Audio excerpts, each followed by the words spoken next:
Podemos iniciar de una vez compartiendo por aquí la pantalla. Hoy igual va a ser un tema, el tema en realidad va a ser más corto, pero esperemos que el Señor nos ayude a que lo podamos ver completo. Y listo, listo. Ahí estamos, chicas. Entonces, les animo para que arranquemos. Vamos a estar viendo el último capítulo. Ya el último capítulo del libro, llegamos al capítulo 24. Espectacular. Y imagínense que estuve buscando la fecha de cuando iniciamos, e iniciamos, sino el 26 de mayo. O sea que llevamos aproximadamente como 7 meses estudiando este material y la verdad ha sido un material muy, muy bonito. Y vamos a ver el tema, coherederas de la gracia de Dios. Y vamos a estar trabajando en este versículo de Primera de Pedro 3 al 7 que dice, vosotros maridos, y igualmente vivid con ella sabiamente, dando honor a la mujer como a vaso más frágil y como a coherederas de la gracia de la vida, para que vuestras oraciones no tengan estorbo. Y aquí está la recomendación. Luego de que ya vienen las recomendaciones para la esposa de sujetarse y de respetar al esposo, encontramos este texto donde dice a los maridos que deben de vivir con ellas de una manera sabia. Y dice también que deben de dar honor a la mujer y darle honor como al vaso más frágil y como a coherederas de la gracia. Y esa coheredera habla de unidad, habla de unión, que ambos, si ambos son creyentes, ambos tienen una herencia y es la herencia de los cielos, para que vuestras oraciones no tengan estorbo. Y es muy bonito ver que el Señor relaciona que de acuerdo al trato de honor, eh, que el esposo trate a su esposa o como viva con ella, eso tiene mucho que ver o afecta el hecho de que sus oraciones tengan estorbo, ¿no?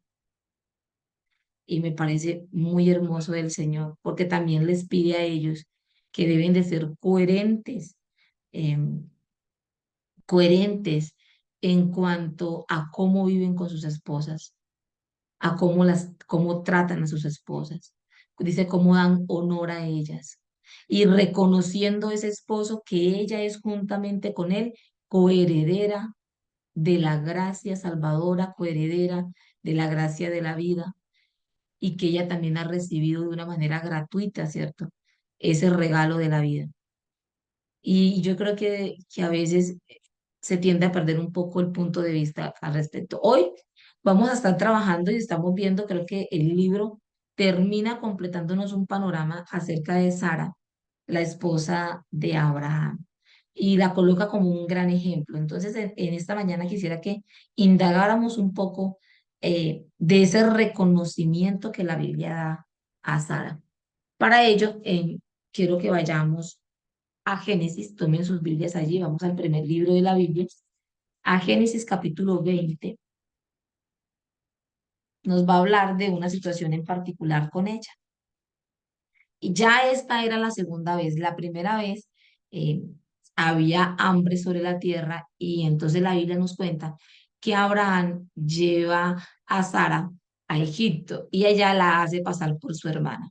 Y si ustedes lo quieren ver, creo que está en el capítulo 16 si no me equivoco, o perdón, en el capítulo 12 y entonces ahí se les va a abrir el panorama un poquito más de cómo Abraham realmente le dijo a ella que dijera una verdad a medias, ¿no? En realidad ella sí era su hermana, pero también era su esposa. Pero luego él le dice que esa partecita del esposo, de que él es el esposo, no lo diga, solamente que diga que es su hermana. Y vamos a verlo aquí, dice, de allí, estoy en Génesis 20, versículo 1, de allí partió Abraham a la tierra del Negev y acampó entre Cades y Shur y habitó como forastero en Gerar. Y dijo Abraham de Sara su mujer, es mi hermana. Él mismo empezó a decir que ella era su hermana. Y Abimelech, rey de Gerar, envió y tomó a Sara, porque la creyó que era soltera. pues es su hermana, ¿no? Pero Dios vino a Abimelech, dice aquí, en sueños de noche y le dijo, muerto eres a causa de la mujer que has tomado, la cual es casada con marido. Así que el Señor interviene aquí, porque ella es tomada, y Dios interviene y le revela al rey de Abimelech de que esta mujer era casada. Dice, mas Abimelech no se había llegado a ella. ¿Qué quiere decir? Abimelech no había tenido relaciones sexuales aún con ella. Y dijo, Señor, ¿matarás también al inocente? ¿No me dijo él, mi hermana es? Él le dice, Señor, pero es que él mismo me dijo que era su hermana. Y ella también dijo, mi hermano es. Con sencillez de mi corazón y con limpieza de mis manos he hecho esto. Y le dijo Dios en sueños, yo también sé que con integridad de tu corazón has hecho esto. Para el Señor nada se oculta, ¿no? Y yo también te detuve de pecar contra mí, y así no te permití que la tocases. Imagínese todo lo que el Señor hizo para que ningún hombre la tocara. Ahora pues, devuelve la mujer a su marido, porque es profeta, y orará por ti y vivirás. Y si no la devuelves, sabe que de cierto morirás tú y todos los tuyos. Entonces Abimelech se levantó de mañana y llamó a todos sus siervos y dijo a todas estas palabras en los oídos de ellos, y temieron los hombres en gran manera. Después llamó a Abimelech a Abraham y le dijo, ¿qué nos has hecho? ¿En qué pequé yo contra ti que has traído sobre mi reino tan grande pecado? Imagínese usted cómo era de considerado un gran pecado el tomar una mujer casada. Y dice aquí, lo que no debiste hacer, dice, lo que no debiste hacer has hecho conmigo. Dijo también a mi Belet a Abraham, ¿qué pensabas para que hicieses esto? Y Abraham respondió, porque dije para mí, ciertamente no hay temor de Dios en este lugar, y me matarán por causa de mi mujer.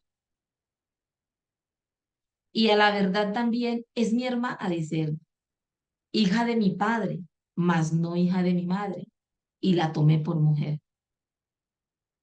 Y cuando Dios me hizo salir errante de la casa de mi padre, yo le dije, esta es la merced que tú harás conmigo. O sea, le pidió a ella que le hiciera un favor, que en todos los lugares a donde lleguemos, digas de mí, mi hermano es. Entonces Amibelé tomó ovejas, vacas, siervos y siervas y se los dio a Abraham y le devolvió a Sara su mujer. Y dijo a Abimelech, he aquí mi tierra está delante de ti, habita donde bien te parece. Y a Sara dijo, he aquí he dado 1000 monedas de plata a tu hermano. Mira que él te es como un velo para los ojos de todos los que están contigo y para con todos. Y así fue vindicada. Entonces Abraham oró a Dios y Dios sanó a Abimelech y a su mujer y a sus siervas y tuvieron hijos, porque Jehová había cerrado completamente toda matriz de la casa de Abimelech a causa de Sara, mujer de Abraham. Y uno empieza a preguntarse cómo se involucró este hombre en tremendo enrollo, ¿no? Y cómo termina ella de alguna manera involucrada en una actitud de él, involucrada en una decisión de él. Esto fue una decisión de él, del esposo.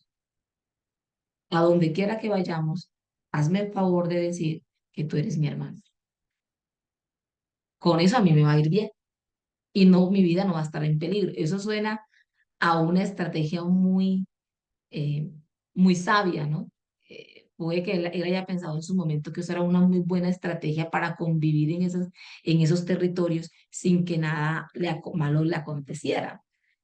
Lo que no contaba fue que en las dos veces que él recurrió a esto, o muy probablemente ya lo venía haciendo, porque mira que él le dice, hazme el favor que a donde quiera que vayamos, tú dices que eres mi hermano.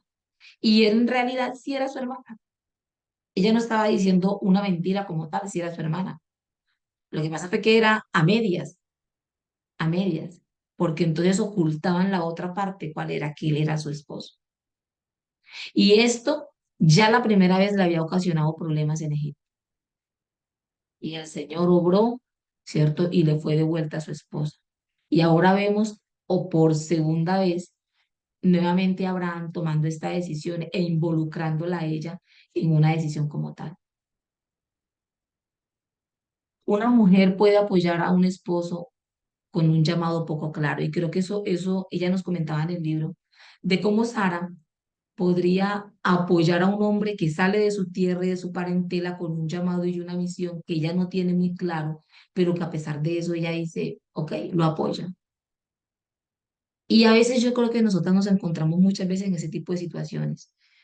Seguir una decisión de alguien o seguir apoyando a alguien cuando no tienes muy claro hacia dónde va, complicado. A veces es difícil. A veces es apoyar, el ir a apoyar a un esposo en un llamado que Dios le está haciendo de cosas que tú no tienes ni idea ni para dónde vamos, ni qué va a pasar con nuestra vida, qué va a pasar con mi futuro, qué es lo que va a acontecer. Pues lo primero que tú empiezas a dudar y a decir, bueno, ¿yo qué voy a hacer? Este hombre se le ocurrió esto y ¿qué voy a hacer? Una de las cosas que nosotros vemos a través de las escrituras es que cuando Dios hace un llamado a un varón, no lo hace a él solo, no si es casado. Cuando Dios llama a un varón, ese llamado incluye a los dos. Y yo creo que Sara entendió bien eso cuando Dios llamó a Abraham para darle esa descendencia. Dios entendió que ese llamado para su esposo también la incluía. Era un llamado para ambos. ¿Cuántas veces, pregunta ella en el material, cuántas veces nos hemos visto en aprietos por una decisión del esposo, como se vio ella? Él tomó una decisión, ella la acata. ¿Y cuántas veces nos hemos visto nosotras en esa misma situación en aprietos? Como ella se vio en aprietos también. En aprietos graves, a punto de haber caído en un adulterio, en haber pecado contra Dios. Dice que el Señor intervino para que este rey no la tocara, no la tocara. Y el consejo del Señor al rey fue, devuélvela a su marido, porque ella es casada. Ahora, pónganse a pensar un poco cómo ve Dios el valor extraordinario de un pacto matrimonial. O sea, cómo es de sagrado para Dios el matrimonio.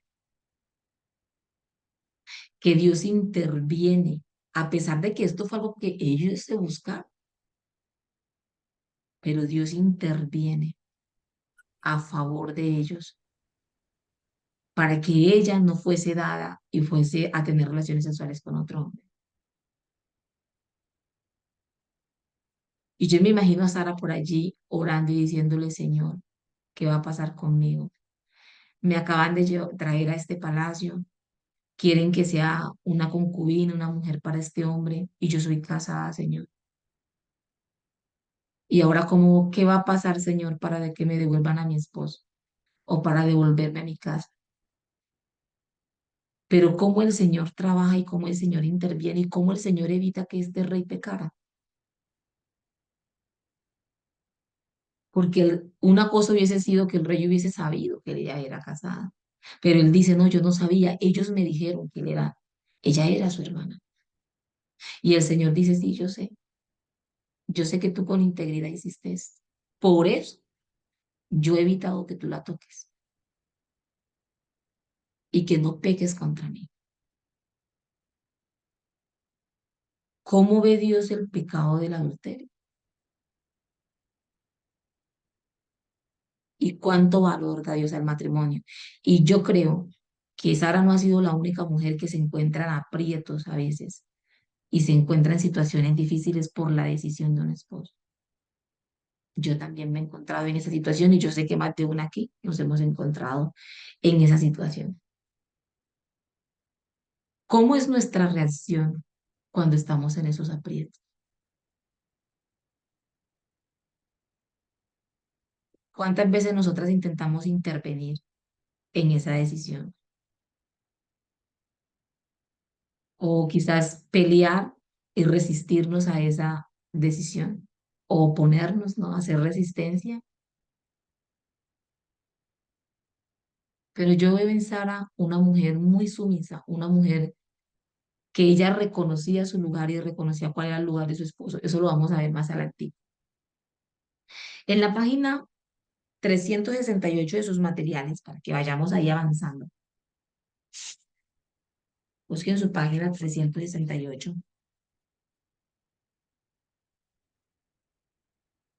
Podemos hacernos estas preguntas.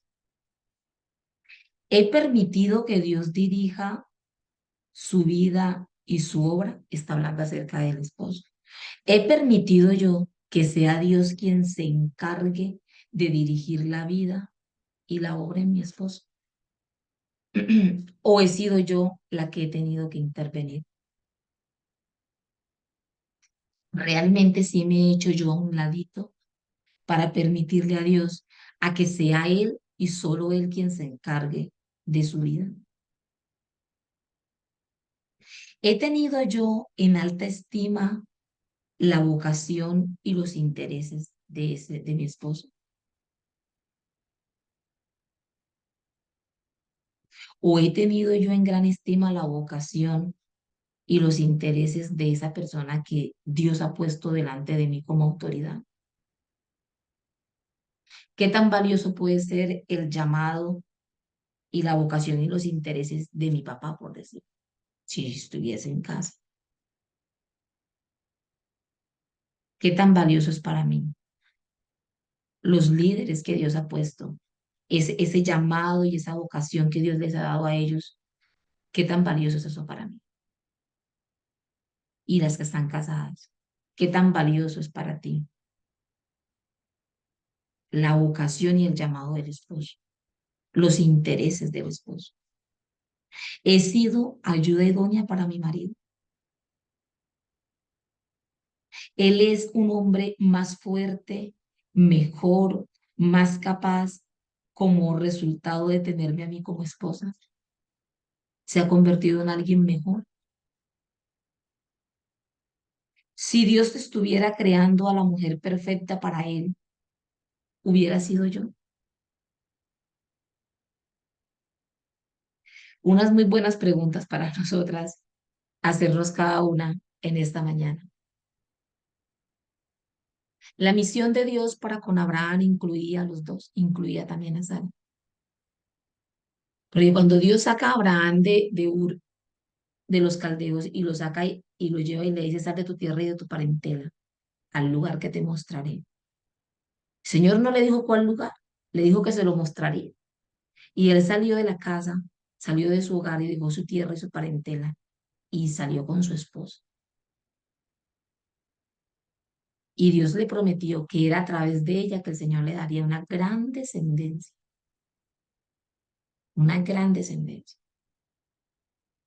Y eso le corresponde al Señor. Y me parece tan bonito que ella haya como acogido y haya abrazado ese llamado de su esposo y lo haya apoyado. Ella no era como diciendo, bueno, este es el llamado de él, entonces, bueno, yo lo voy a apoyar porque no, ella entendía que lo apoyaba porque el llamado era de los dos, los involucraba a los dos. Y yo sé que en este grupo hay mujeres que son esposas de líderes y esposas de hombres que tienen llamados pastorales. Y a veces es como que él es pastor, pero a mí no me incluye, o sea, lo puedo apoyar quizás con su rol, pero ya, a mí no me compete y se les olvida que el llamado, no estoy diciendo que el llamado pastoral sea para los dos, pero el llamado al servicio y el llamado a la obra y el llamado a la familia son los dos como pareja. O sea, no puede funcionar él en ese llamado sin la ayuda de ella, sin la ayuda de la esposa. Algo que me gustó mucho del material que hemos estado leyendo en la semana fue esta pequeña parte. Dice, Sara no fue elogiada por ser paciente y lo fue. A pesar de que en un momento dado de su vida creo que tomó la determinación de buscarse una esclava y como que acelerar las cosas y ahí mostró su impaciencia, ¿no? Pero luego dice que ella en realidad fue una mujer paciente y no fue elogiada por eso. No fue elogiada porque fue buena mamá y realmente creo que tuvo muy poco tiempo y también en el material está de que ella tuvo a Isaac ya en la vejez. O sea, ella no tuvo mucho tiempo como para dedicarse a ser mamá, ni tampoco fue elogiada por sus buenas obras de caridad o por las buenas obras que haya hecho dentro del hogar de su trabajo. Y eso está bien también, hacer buenas obras. Pero lo que sí encontramos en las escrituras es el que el Señor la elogia por creer en Él y por el respeto a su marido. O sea, era algo evidente en la vida de Sara, era algo evidente.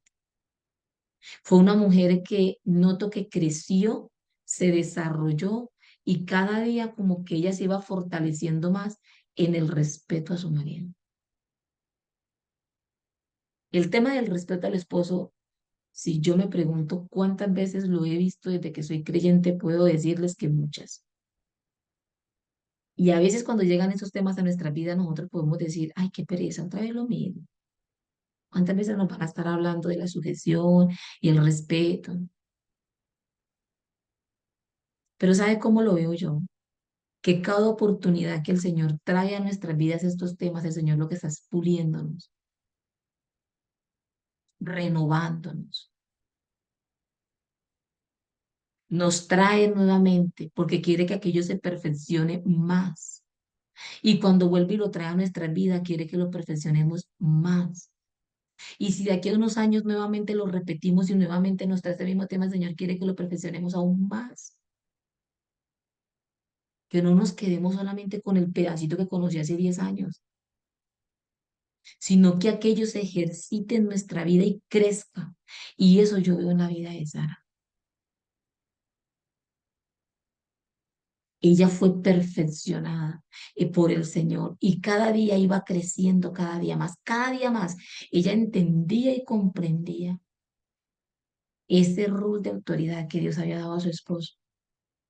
Y ella comprendía cada día cómo ella tenía que haber crecido en el respeto a su marido, el respeto hacia su esposo. ¿Y dónde lo vemos? El elogio lo encontramos en Primera de Pedro de 3, ¿cierto? 3:6. Y vayamos allí, vayamos, tomen las escrituras y vamos allá a Primera de Pedro para que lo encontremos. Con eso usted aprovecha y lo deja ahí marcadito o lo deja separadito y no lo leamos simplemente aquí nosotros de rapidez. Primera de Pedro, capítulo 3. Déjenme buscar aquí. 6. Pero voy a leerlo desde el 5 porque el Señor en este pasaje está hablando, ¿se acuerda? Lo habíamos venido viendo acerca del adorno de la mujer, de cómo la mujer se ataviaba y se adornaba y ese atavío es como con lo que la mujer se hace hermosa, ¿no? Y dice, porque así también se ataviaban en otro tiempo aquellas santas mujeres que esperaban en Dios. ¿Cómo se ataviaban? ¿Cómo se adornaban? Estando sujetas a sus maridos. Y esa sujeción que mostraban a su esposo las embellecía. Entonces, me impacta ver cómo el criterio de la belleza de Dios. Y está bien que la mujer hoy en día busque los aspectos de belleza como el arreglo personal, es una alusión. Hay mujeres muy hermosas con sus uñas muy organizaditas, muy arregladitas, y esa belleza está bien, no es que esté mal delante del Señor, pero la belleza que Dios elogia en las Escrituras es la belleza interna, la del corazón. Dice el versículo 4, sino del interno, el del corazón, en el incorruptible ornato de un espíritu afable, un espíritu apacible, que es de gran estima delante de Dios. De este espíritu afable y apacible dice, porque así también se ataviaban, así también se hermoseaban, se adornaban en otro tiempo aquellas santas mujeres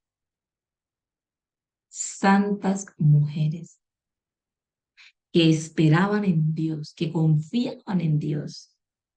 ¿Y cómo confiaban en Dios? Estando sujetas a sus maridos. Y luego nos pone entonces el ejemplo de esta mujer, como Sara obedecía a Abraham, llamándole Señor. Y creo que esta palabra de como ella lo llamaba Señor. Pedro dice que es un reflejo que muestra de la vida de Sara, de cómo Sara honraba y obedecía a su esposo. La obediencia. Ella dice, ella le llamaba Señor. Y eso nos habla de algo en particular, porque esa palabra Señor tiene mucho que ver. La palabra Señor, ¿cierto? Habla de soberanía, habla de autoridad. En otro significado habla de amo. Miren hasta dónde. Y dice que ella reconocía su autoridad y reconocía su señoría, la autoridad que Dios le había impartido a su esposo. Y ella crecía cada vez más en esa sujeción y crecía cada vez más en esa obediencia. Y yo creo que eso es lo que el Señor quiere para nosotros. No que nos quedemos con la sujeción y el respeto que aprendimos hace 5 años atrás o no sé cuándo Dios tocó por última vez este tema en tu vida. Ahora sí, si esta es la primera vez que Dios trae este tema a tu vida para las chicas que están conectadas eh, eh, y es la primera vez que Dios lo trae a tu vida, ten en cuenta. Y quizás este es el inicio, pero esto no es el final, esto va a ser solamente el inicio de lo que el Señor más adelante va a seguir perfeccionando. Y cada vez que el Señor traiga este tema a tu vida, no lo tomes como que, ay, ya yo eso me lo sé. No. Tómatelo como para una oportunidad de renovar esa sujeción, renovar ese respeto, crecer en ese respeto. Muchas veces se los digo porque es lo que yo he visto al Señor obrando en mi vida.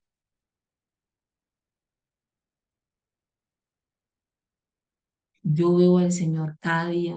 Cuando empezamos este libro, eran una de mis primeras dudas respecto al libro. Yo decía, ay, otra vez tema de sujeción. Pero cuando el Señor empezó a llevarnos durante estos 7 meses que hemos venido estudiando, yo sé que el Señor ha trabajado en tu vida. Y no sé qué tanto, ¿cierto? Porque pues eso es entre tú y el Señor. Pero yo puedo dar testimonio que el Señor ha trabajado mucho en mi vida con este material. Al principio pensé que no lo necesitaba y es un tema que ya he visto en varias ocasiones. Pero al volverlo el Señor a traer a mi vida, he visto cómo ha renovado nuevamente, cómo me ha ayudado a crecer en esas áreas y aún me di cuenta de que necesitaba seguir creciendo en ese respeto y necesitaba seguir creciendo en esa sujeción. Y eso me hace acordar de una promesa que el Señor hace a las que son hijas de Él, que el que empezó la buena obra, ¿qué hace? La perfecciona. Y esa perfección no significa una sola vez y ya, porque a veces creemos que eso es lo que pasa en nuestra vida, que el Señor nos trae ciertas cosas, las aprendemos y ya no las vuelve a traer más. No, el Señor las va a seguir trayendo todas las veces que Él considera necesarias para seguir renovándonos y ayudándonos a crecer en aquello que Él se interesa que necesitamos aprender. y que necesitamos perfeccionar cada día. Y nosotras como mujeres estamos llamadas a cada día crecer más, más y más en la obediencia, más y más y más en la sujeción y más y más y más al respeto de nuestros esposos.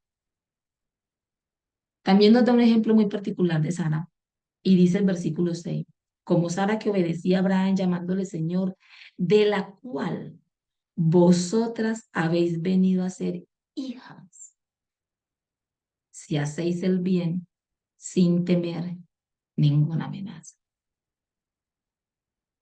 Wow. Si hacéis el bien, hemos venido a ser hijas. Así que tenemos ejemplo, ¿no? Tenemos ejemplo como creyentes. Y uno de nuestros más grandes ejemplos es Sara. Otro punto que también tocaban del material es cómo somos coherederas de la gracia. Hoy en día, nosotros encontramos en nuestra cultura muchos dichos populares, como el juntos pero no revueltos. Y ¿saben qué es lo más increíble? Quisiera que hoy nos preguntásemos si este tipo de dichos están incluidos dentro de nuestro matrimonio, o por lo menos tienen parte de ese concepto en nuestro matrimonio. Dice, juntos pero no revueltos. Tu vida y la mía. Si es verdad, estamos casados, tenemos hijos, vivimos en la misma casa, pero no, espérate. Tu vida y la mía. No confunda. ¿No has escuchado eso en el matrimonio? Tu dinero, mi dinero. Una cosa es tu dinero, otra cosa es mi dinero. Yo les compartía que hace muchos años, aproximadamente, póngale unos 15 años, tuve la oportunidad de conocer una pareja que vivían así. Y lo que me causaba gracia era que ella era amiga mía, sus niñas estudiaban con mis hijos. Y entonces éramos amiguitas así cuando tenemos los mismos hijos en el jardín. Y ella me contaba que cuando salía con el esposo, que pagaban todo por mitad.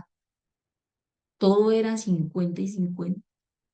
Y yo al principio pensé que ella estaba como exagerando, pero a medida que la fui conociendo y la fui visitando, sí, en realidad ellos costeaban todo, el arriendo era mitad y mitad, los servicios mitad y mitad, el mercado mitad y mitad. Es más, si ellos salían a comer a una parte, ellos pagaban la cuenta por mitad, 50 y 50. Y si, digamos, la cuenta dio 100.000, entonces él sacaba de su billetera los 50 y le decía, ponga usted su mitad. Aquí todo es mitad y mitad. Usted con su plata, yo con la mía. He visto, ¿ha usted visto eso en el matrimonio hoy en día? Lo ve, lo nota en algunos hogares. Tu tiempo, mi tiempo. Nada de revueltos. O sea, sí vivimos juntos, estamos bajo el mismo techo, dormimos en la misma cama, pero tú con lo tuyo, yo con lo mío. Tu espacio, mi espacio.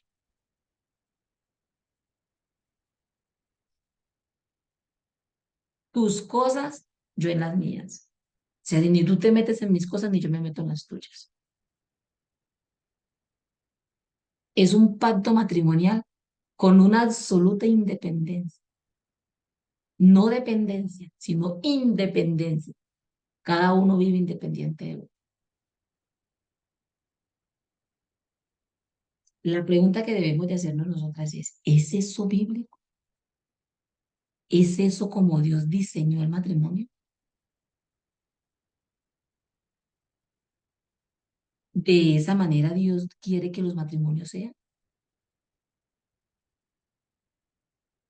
Eso es lo que debemos de preguntarnos. Ya no es tu vida ni mi vida. Ya no es la vida de él y mi vida, es una, porque la palabra dice que serán una sola carne. Ya no es tu dinero y mi dinero, ahora es nuestro dinero, nuestro, junto. Y ya no es tu tiempo ni mi tiempo, ahora es nuestro tiempo. Nos organizamos nuestro tiempo. Ni tu espacio ni mi espacio. Y es increíble, a tal punto ha llegado esto de mi espacio y de tu espacio, que hoy en día conocemos parejas que sí viven, pero cada uno tiene su habitación. Ya están en camas separadas.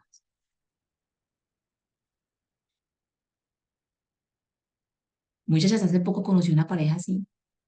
Llevan 20 años durmiendo en habitaciones separadas. Viven en un caso, no, una casa gigante, grandísima. Y en todo ese espacio y en todo ese, digamos, bienestar, cada uno duerme en su propia habitación.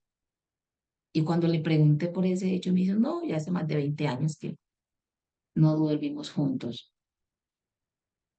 Se hablan, son amigos en la casa, pero cada quien por su lado. A veces él se va y dura 8 días, 15 días por fuera, viene.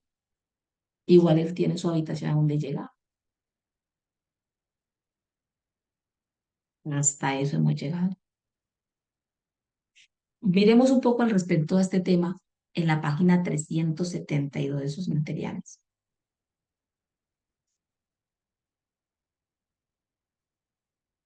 Dice, en la partecita de arriba, necesitamos dejar a un lado las actividades fuera del hogar que nos llevan a nosotras y a los hijos hasta el borde del agotamiento y confusión. La educación en el hogar no es el problema, son las metas ambiciosas que estableces. La voluntad de Dios para todos los matrimonios es que recorran el camino de la vida tomados de la mano, no por separado, ¿cierto? Muchos maridos y esposas corren como locos, uno alrededor del otro, pero pocas veces se encuentran. Estamos tan ocupadas llevando a los hijos a esta clase o aquel evento que perdemos de vista que somos coherederas. Hasta las actividades de la iglesia a veces nos roban los planes que Dios tiene para nosotros como pareja. Consejo nos da, dice, cuelga el teléfono, deja tus novelas románticas, apaga la televisión, evita el internet, disminuye las visitas o las reuniones de mujeres y concéntrate en vivir tu tiempo en lo que está haciendo tu marido y lo que necesitan tus hijos. Así es como puedes satisfacer mejor sus necesidades y es el comienzo del aprendizaje para ser coherederas con él de la gracia de la vida. En la página 373, al iniciar la página dice, muchas parejas viven toda su vida juntos y nunca llegan realmente a vincularse. Son simplemente dos personas que comparten la misma casa, se reparten las responsabilidades, viven juntos, nunca discuten ni pelean, crían a sus hijos, pero nunca funcionan como equipo. Él hace lo suyo y ella lo de ella. Ella realmente no conoce el negocio de él, ni le interesa. A él le aburren las muchas rutinas diarias de ella. Hay muy poco en sus vidas que no se pudiera hacer igualmente bien por separado. Cuando él va a la tienda, jamás se le ocurre invitarla a ella para que lo acompañe. Y cuando ella sale por unos minutos, le parece que sería una lata tener que decirle a él a dónde va y a qué hora regresa. Están casados, duermen juntos, crían hijos, comparten tareas y quehaceres, pero son dos personas independientes viviendo sus vidas. La esposa se ocupa de sus hijos y de la iglesia y hace vínculos con su mejor amiga en la iglesia. Comparte más emocionalmente con otras mujeres que con su propio marido. Mujeres haciendo vínculos con otras mujeres en lugar del cuadro perfecto de Cristo y la iglesia. Hoy tenemos una expresión pervertida de satisfacción entre mujeres. Qué desorden tan repugnante. Es increíble, ¿cierto? Dice, el marido trabaja y encuentra realización en su éxito. Sin embargo, en su corazón está algo igual que Adán, antes de que fuera creada Eva. Se siente incompleto. Y como Adán, está solo y no es bueno. La vida lo pasa de largo dejándolo insatisfecho. Los hijos crecen y alrededor de los 50 o los 50 años de edad, cuando el marido ha construido su imperio personal, revive aquella antigua necesidad del marido, de una verdadera compañera del alma. Súbitamente sus metas y logros no parecen tan importantes. Ese hombre que ha resistido sexualmente a otras mujeres toda la vida, de pronto es vulnerable frente a mujeres que muestran un interés en él como ser humano y como hombre. Ahora puede disfrutar de la compañía extraña de alguna dama que muestra deferencia hacia él por medio de su interés y en sus sueños, en sus anhelos y en sus deleites. Tu marido necesita que tú seas su ayuda idónea, su amante y su mejor amiga. Y tú necesitas dejar a un lado tu propia agenda y convertirse en su reina. Muy bonito. Me gustó esa parte. Y esto que acabamos de leer, muchachas,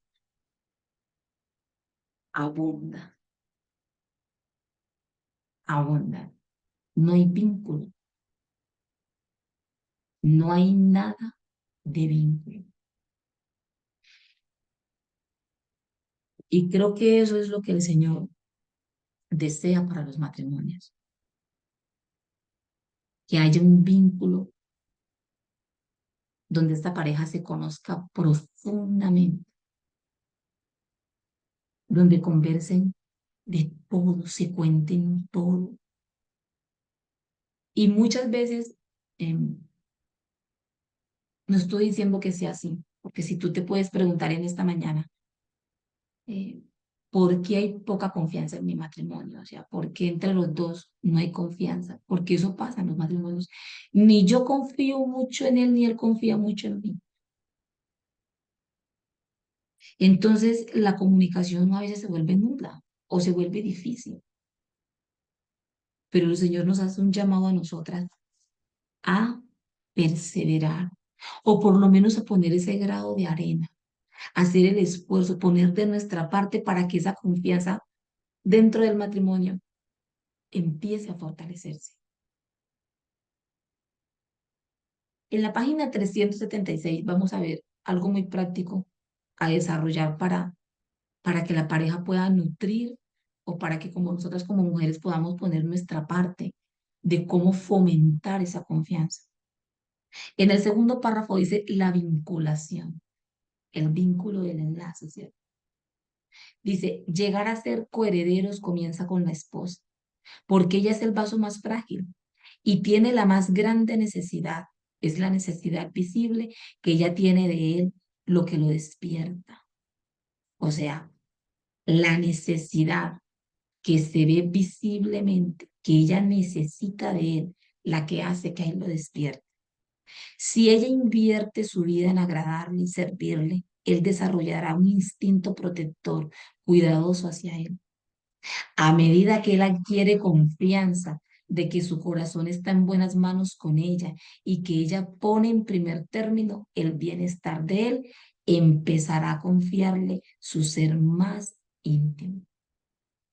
Y yo creo que allí es donde empieza lo de la comunicación, confianza. Entonces, como primer punto, ya nos decía que él adquiere confianza en ella al ver que su corazón está en buenas manos, que ella es una mujer de fiar, es una mujer de confiar. Cuando el hombre duda, pues es porque no tiene esa confianza. Él le confiará su ser más íntimo. Ella pone en primer término el bienestar de él. El detalle es que muchas veces para la esposa el bienestar de él no es lo más importante. Y él lo nota y sabe que no es de fiar, que no puede confiarse mucho en ella, porque ella no está procurando su bien. Es más, hay hombres que se sospechan que donde se descuiden lo hunden.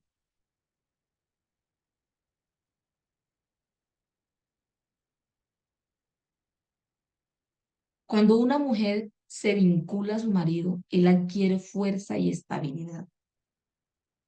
Él le da fuerza emocional para enfrentar los problemas. Es la manera en la que él responde. Y si él puede confiar en los juicios de ella, le ayudará a ser más sabio. Eso le ayudará a mejorar. Ahora, chicas, ¿cómo se cultiva esa confianza? Si su esposo le cuenta cosas personales y privadas, por favor, no las divulgue. Guarde el corazón de su esposo. No divulgue las cosas privadas que le cuenta. Yo recuerdo, muchachas, cuando yo era soltera, que a uno no le enseñaban estas cosas. A mí nunca me enseñaron este tipo de cosas. Así que cuando recién llegué a mi matrimonio, cuando recién empecé mi vida con mi pareja, con mi esposo, teníamos un grupo de amigas con las que salíamos y compartíamos. Ellas también estaban con sus maridos y yo con el mío. Entonces salíamos, teníamos nuestros niños pequeños, salíamos, éramos un conjuntico, como un grupito. En este grupito uno escuchaba de todo, de todo. Y yo recuerdo que había momentos en que ellas me decían lo estúpida que yo era. Esto es muy poco. Porque yo notaba que en sus hogares, en los hogares de ella, los esposos tenían una inmensa desconfianza hacia ellas. Había uno que cuando trabajaba, que trabajaba el mismo arte de mi esposo y le pagaban, yo recuerdo que él guardaba, él antes de tomar, o sea, antes de emborracharse, tenía que guardar el dinero, que ellos no se dieran cuenta, que su esposa ni sus hijos se dieran cuenta, sus hijos ya estaban más grandecitos. Y yo recuerdo que él decía, me voy a sentar a tomar con los amigos, tengo que esconder esto y guardarlo, porque cuando él se emborrachaba, ellos buscaban por todas partes lo que él había generado de ingreso y lo robaba. Al otro día dice que él a veces se levantaba y cuando iba ya no encontraba, si él guardaba 200 encontraba menos. Entonces, su propia desconfianza, en ese momento nosotros nos reíamos de verlo como él guardaba. Decía, así lo decían, donde me descuido, me desvalija. Sus mismos hijos le robaban y su esposa también. Le chalequeaba cuando él estaba tomado. Todas esas cosas se ven. Hablar cosas privadas de su esposo. El hombre no tiene confianza. Mi esposo, recuerdo que trabajaba y llegaba y metía el dinero en el closet y él me decía, dejé tanta plata en tal parte. Y muchachas, yo les soy sincera, no lo hacía porque yo fuera creyente, en ese momento yo no era creyente, pero yo me crié con una abuelita que me crió y mi abuelita desde muy pequeña me enseñó a esa parte de integridad, la sembró en mi corazón. Ella me decía, mija, uno no coge nada sin permiso. Y ese pequeño valor que mi viejita me enseñó, en mi corazón se cultivó. Y hoy en día yo le doy gracias a Dios por eso. Porque muchachas, me llamaban estúpida. Usted es boba y usted no coge nada. No. Mi esposo llegaba y me decía, mami, me pagó la plata que le dejé guardando en tal parte. Ahí estaba completa.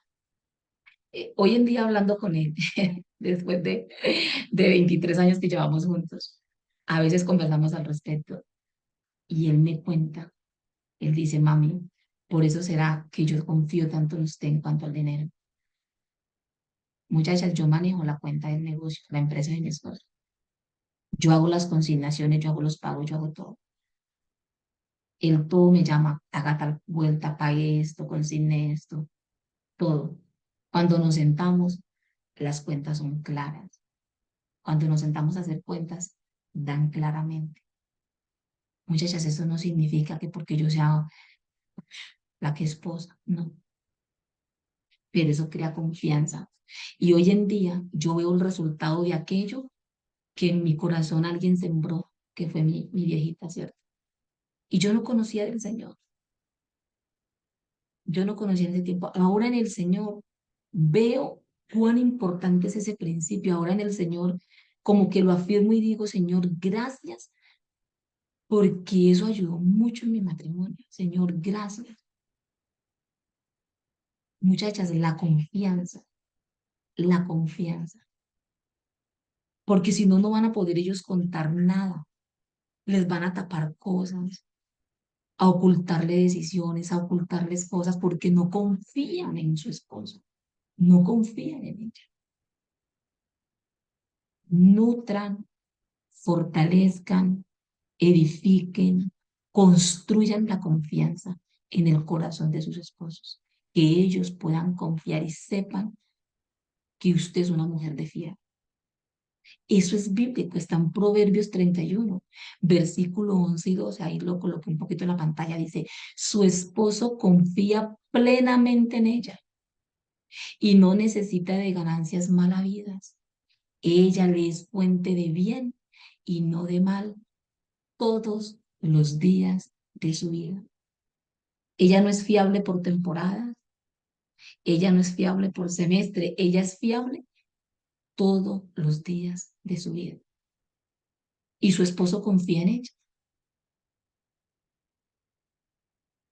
Qué bonito, muchachas, que si algo nos llevemos hoy de todo lo que hemos venido aprendiendo en estos 7 meses, inviertan en esa confianza, construyan confianza, sean de fiar, practiquen la integridad en sus matrimonios, no oculten cosas a sus esposos, no hablen mal de sus esposos. Muchachas, practiquemos eso. Y solamente le puedo decir que con la ayuda del Señor podemos fomentarlo y podemos crecer en ello. Si buscamos hacerlo sacando a Jesús de nuestras vidas, en nuestras propias fuerzas, es imposible. ¿Por qué? Porque nuestro corazón es pecado, porque nuestro corazón falla, porque somos ¿qué? Pecadores. Pero con la ayuda de nuestro Señor y Salvador Jesucristo, con la ayuda de su Santo Espíritu en nuestras vidas, esto es posible. Pero solo cuando hay un corazón rendido ante nuestro Señor. Entregue ese matrimonio en Cristo, en la persona de Cristo. Vaya a los pies de Cristo, rinda su corazón. Solo Él y nadie más que Él puede transformar, cambiar nuestra mente, nuestro corazón, nuestros deseos, nuestros anhelos. Él nos perfecciona, nos moldea, nos edifica. Estamos en las mejores manos, en las manos más extraordinarias y transformadoras, en las manos de Jesús. Y por último punto, para que cerremos, muchachas, váyanse a la página 378. Ya terminando el tema. La carta de una mujer que ha quedado viuda. Ella escribe y dice, estimados señores Pearce, pensé que les pudiera interesar saber de la muerte de mi marido y la gran bendición que ha sido estar casada con un hombre que vivía lo que ustedes enseñan. Salió a trabajar en el jardín la tarde del 24 de septiembre y al salir volteó y me dijo, ha sido una vida maravillosa contigo. Esas fueron las últimas palabras que le oí decir. Entró a la casa unos minutos más tarde, se metió a una recámara y cayó muerto de un infarto. Constantemente me estaba diciendo cuánto me amaba y siempre me daba las gracias por las comidas y todas las cosas que yo hacía por él. Era un marido maravilloso y piadoso, y es tan hermoso poder recordar esas palabras. Estuvimos casados 56 años. Sigan recordándole a la gente que el matrimonio es la relación más preciosa que tenemos sobre esta tierra y es únicamente para esta tierra. Así que deben aprovecharla al máximo y no perder el tiempo. El Señor es suficiente para todo y estoy recibiendo de Él todo lo que necesito, pero cuánto extraño la mitad de mí que se ha ido. En el amor de nuestro Salvador, Mariana. Y yo creo que a veces, cuando terminé de leer este punto, me conmovió mucho. ¿Saben por qué, muchachas? Porque a veces no nos damos cuenta que el matrimonio es una etapa de la vida. El matrimonio no es para la eternidad aquí, es una etapa de la vida. Y hace poco compartí con una mujer, hace como una semana, tuve la oportunidad de compartir con una mujer que hace 3 años es viuda. Y ella empezamos a conversar y ella me estaba contando cómo había sido de pronto como ese cambio, ¿cierto? Porque a veces uno cree que la mujer queda viuda y como que sigue siendo igual. Y ella me decía, no, la vida te cambia por completo. Es más, no porque se vuelva peor, pues, en algunos aspectos, sí, porque tú vienes, ella decía que tenía como, creo que eran 35 años de matrimonio, de casada, y su esposo le dio cáncer y cuando la cuestión del COVID, él falleció. Y está viuda. Y ella dice, ¿cómo tuvo que enfrentar todos esos cambios cuando inició su viudez? Y ella dice, te cambia la vida emocional, físicamente, económicamente, laboral. Y me dice, hasta en mis vínculos sociales cambió mi vida una vez que quedé viuda. Le dije, ¿de verdad? Me dijo, sí, el cambio es total. Y a veces las mujeres no estamos preparadas para esos cambios, pero el cambio es tremendo. Y, y ella me decía, el matrimonio solo es un pequeño, corto espacio de tiempo sobre esta tierra, porque no sabemos en qué momento puede faltar el esposo o en qué momento puede faltar la esposa. Y listo. Entonces, muchachas, si el matrimonio, el hogar, lo que Dios te ha dado hoy, es por un pequeño, corto espacio de tiempo, aprovechen o aprovechémoslo, porque no sabemos cuánto tiempo nos queda en el vínculo del matrimonio. No sabemos si nuestros esposos un día serán los viudos o seremos nosotras las viudas, si el Señor no ha venido y aún estemos sobre esta tierra. Aprovecha, no perdamos el tiempo. Mi ánimo para ustedes, muchachas, es que sigan edificando cada día más sus hogares, sus matrimonios. Hagan lo correcto, hagan lo que el Señor les manda. Dejen el resto al Señor. Oremos en este momento para que culminemos. Padre bueno, te doy gracias en esta mañana, Señor, por todos estos 7 meses que hemos venido estudiando. Gracias, gracias, gracias, muchas gracias, Dios, por todo este proceso, Señor, de altibajos, de pruebas. Gracias por ese trabajo tan maravilloso que yo sé, Señor, y estoy segura que tú has hecho durante estos meses en la vida de cada una de nosotras. Porque tú eres el encargado, Dios, de cada vida. Y tú puedes y tienes el poder para trabajar en cada una de nosotras y desarrollar en cada una de nosotras lo que tú consideres necesario. Señor, gracias por tu obra. Gracias por tu sacrificio. Gracias porque en ti hallamos ese consuelo,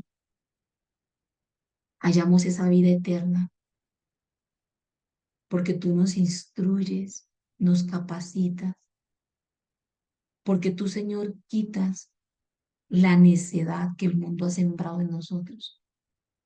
Quitas la oscuridad, la mentira y el engaño que Satanás se ha encargado, Señor, por años de sembrar a nuestros corazones.